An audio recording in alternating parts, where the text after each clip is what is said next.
Everyone knows that DC stands for Desperate Comics these days. They're doing everything they can to actually bring people back in. There are some indications that Marvel Comics are actually in a better state, but if you go by what they're actually doing, their actions being more important than their words, they're just as desperate as DC Comics. And here to talk to me about that is the Marvel Comics historian, the X-Men aficionado himself. Doc, how you doing, buddy? I'm still alive, so that's always a step in the right direction.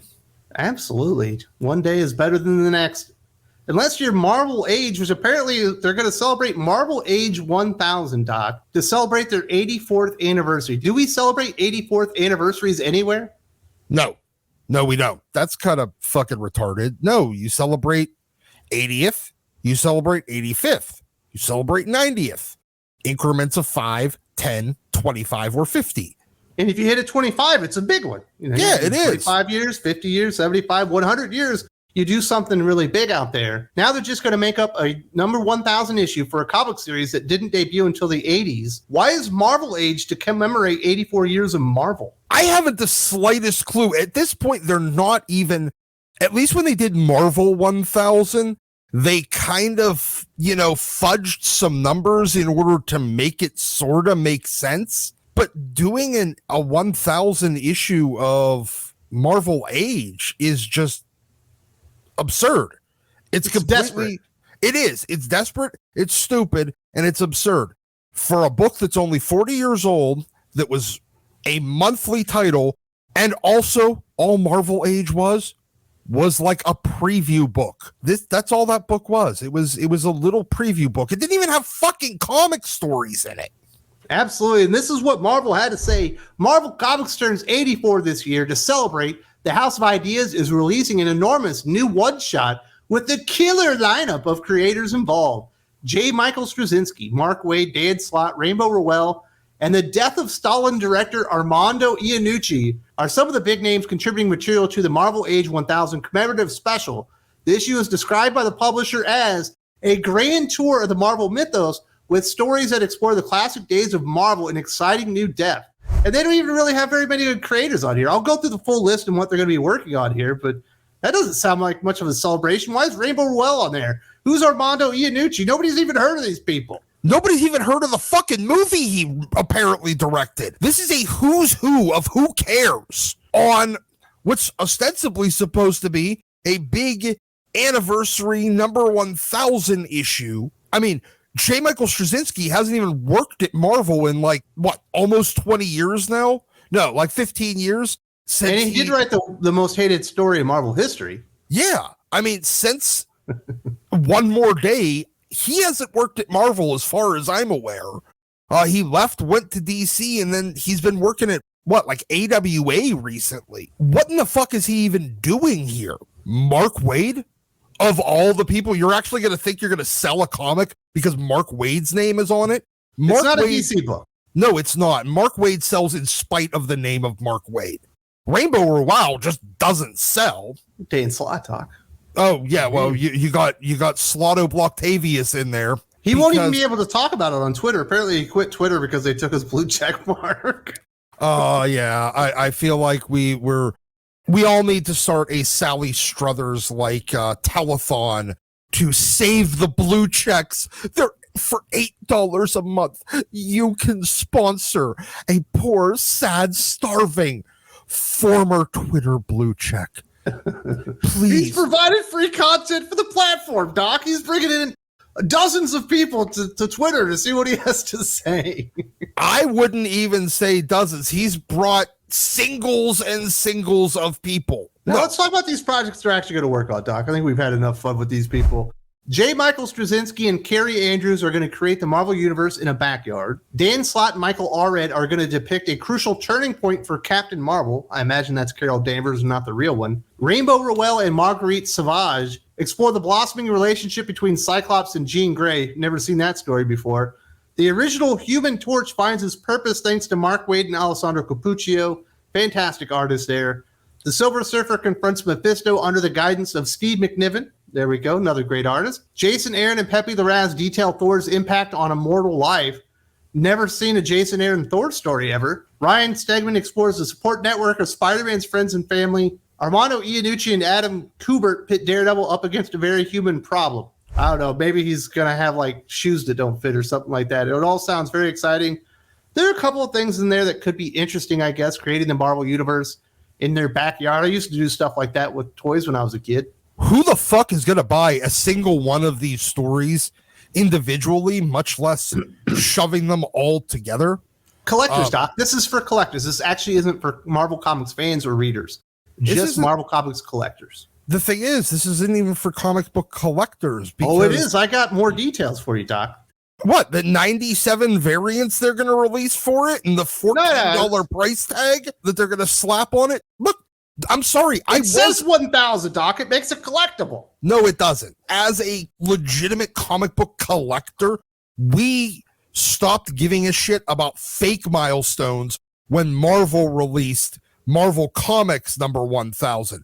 We cared about it for for Detective Comics and for Action Comics. Once Marvel decided to just do fake milestones, we stopped giving a shit. If that was the case, then DC 1 million issues from the early 90s would actually have back issue collector value. They're littering every dollar bin in the world, and so is Marvel 1000. Guaranteed Marvel Age 1000 will be littering quarter bins.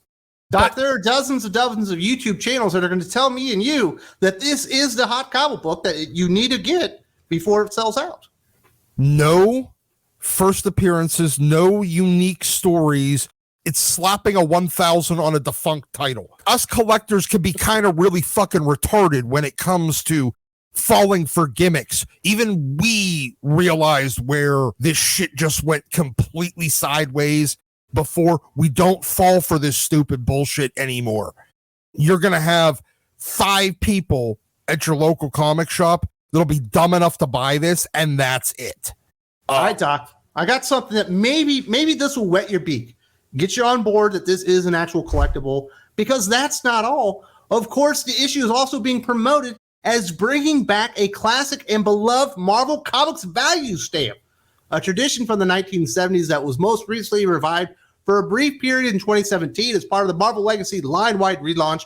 Marvel Age 1000 will feature Marvel Value Stamp 1000, yet another numbering jump, but one that's in keeping with the issue number of the book itself, given that the first run of Marvel Age ended with issue number 140 back in 1994. But that's not the big point, Doc. You're going to get Marvel Value Stamp 1000 with this issue, and it's only going to cost you like $12.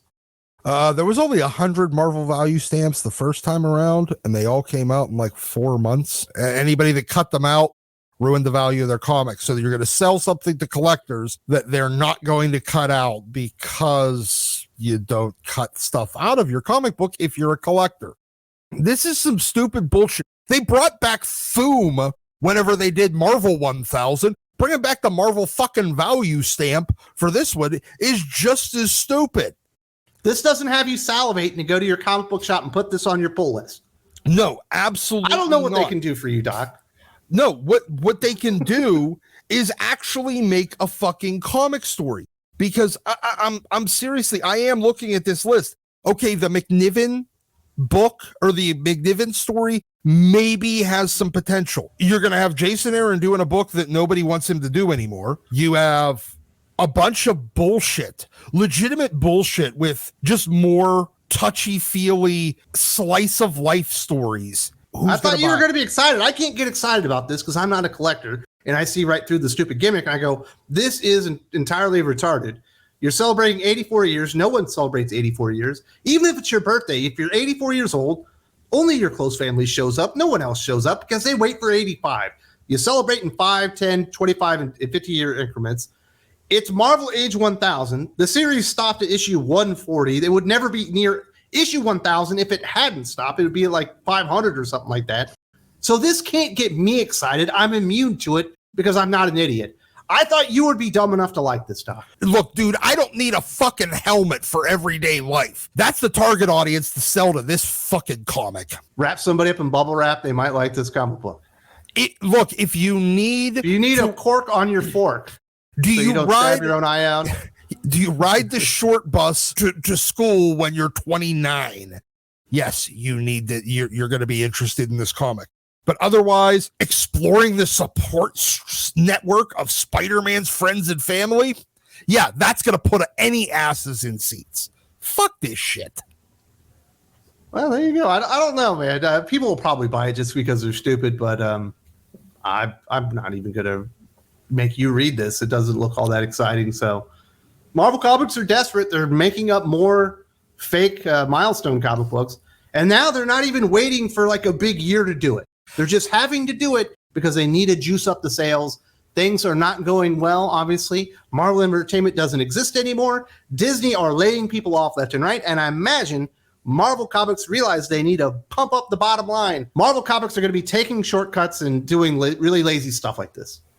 Hey, I mean, at least when they got Marvel 1000, they got J. Scott Campbell to do one interior page. They couldn't even get somebody that would sell a fucking comic to do an interior page this time.